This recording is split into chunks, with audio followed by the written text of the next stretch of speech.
Id-dibattitu instigat mill-membri tal-Parlament Ewropew tal-Partit Nazzjonalista bilan li l-plenarja tal-Parlament Ewropew fi Strasburgu tiddiskuti s-saltna tad-dritt f'Malta u l-Panama Papers ra lill-Prim Ministru Muscat jispjega l-bidliet il-kbar li għamlet l-amministrazzjoni tiegħu b'mod li f'pajjiżna isaħħet is-saltna tad-dritt.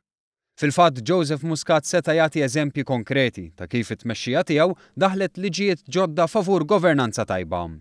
Spjega kif il-gvern tiegħu neħħa preskrizzjoni fuq każi ta' korruzzjoni mill-politiċi. Ebda politiku ma jista' jaħrab lid tal-ġustizzja, qal il-Prim Ministru li spjega kif pajjiżna daħħal ukoll il-Whistleblowers Act li kienet ilha snin biex tkun implementata.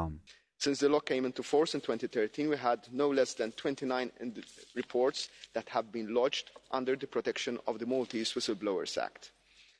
Also, after years of damning reports by the Council of Europe's Group of States Against Corruption, GRECO, putting Malta on the blacklist of political party financing, we introduced an act regulating party financing. Eżempju ieħor li ta' dwar kif il-gvern immexxi minnu saħħaħ is-saltna tad-dritt kien il-mod kif jinħatru l-ġudikanti. B'dak tiegħu huwa l-ewwel gvern li neħħa minn idejh is-saħħa li jaħtar waħdu l-ġudikanti. Quddiem il-Parlament Ewropew, Muscat tkellem ukoll dwar dak li għad irid isir. Mr. President, we did all this in just 4 years. But we intend to do even more. In fact, one of our pledges over the next 5 years is that of discussing the removal of any parliamentary immunity in Malta, introducing a transparency register at national level, following our work as presidency to introduce a European transparency register, and the introduction of a new code of conduct for all those holding public office. Wara li għamel iktar minn siegħa jisma' l-interventi ta' membri parlamentari Ewropej, Muscat wieġeb b'mod ċar għal kull punt imqajjem. Fosthom dawk tal-membri mill-Partit Popolari Ewropew sħab tal-Partit Nazzjonalista. He said that the only politicians mentioned in the Panama Papers were Maltese. I'm sorry, it's not true. We have a commissioner from the EPP family who is mentioned in those papers. His own family. No one is saying anything about that. Muscat fakkar kif dwar l-allegazzjonijiet li saru hemm investigazzjonijiet għaddejjin u esprima d-dispjaċir kif f'interventi li saru kienu injorati fatti bażiċi. And I do believe the problem is that most of the time members, colleagues are sourcing their facts simply from the social media and not trying to dig a little bit deeper to try to ascertain the veracity of facts. Muscat iddefenda s-sistema ta' tassazzjoni f'pajjiżna u spjega kif hija konformi mar-regoli Ewropej. It hasn't been invented or put in during the past 4 years or 10 years. It has been there since World War II. It has been scrutinized by the Commission prior to our joining the European Union more than 11 years ago. It is OECD compliant. Some might not like it. Some might say it is competitive. The fact is that it has undergone all levels of scrutiny by all organizations. Innota wkoll ċerti żbalji bażiċi dwar l-ekonomija Maltija. Tenna li mhux minnu li l-ekonomija Maltija hija l-kollox dipendenti fuq is-servizzi finanzjarji. Our economy, our main exports are microchips.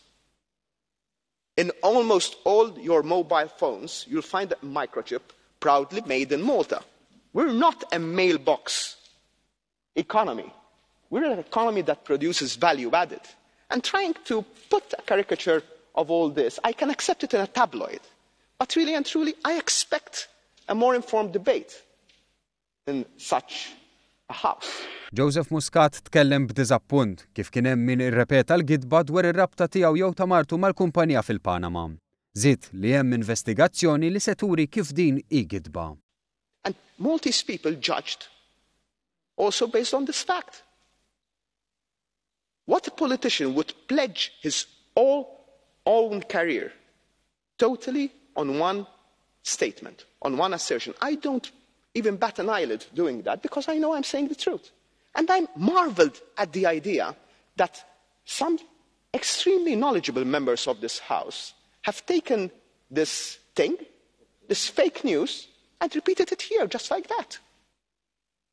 So my point to Mr. Langen is, and to some colleagues, why aren't you coming to the PANA committee? I said about a month and a half ago I am coming to the PANA committee.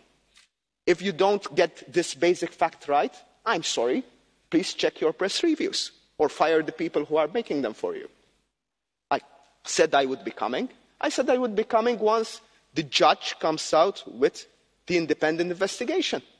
One of the 4 independent investigations, to be able to present to the PANA committee not what the Prime Minister of Malta is saying, but facts ascertained by the judiciary.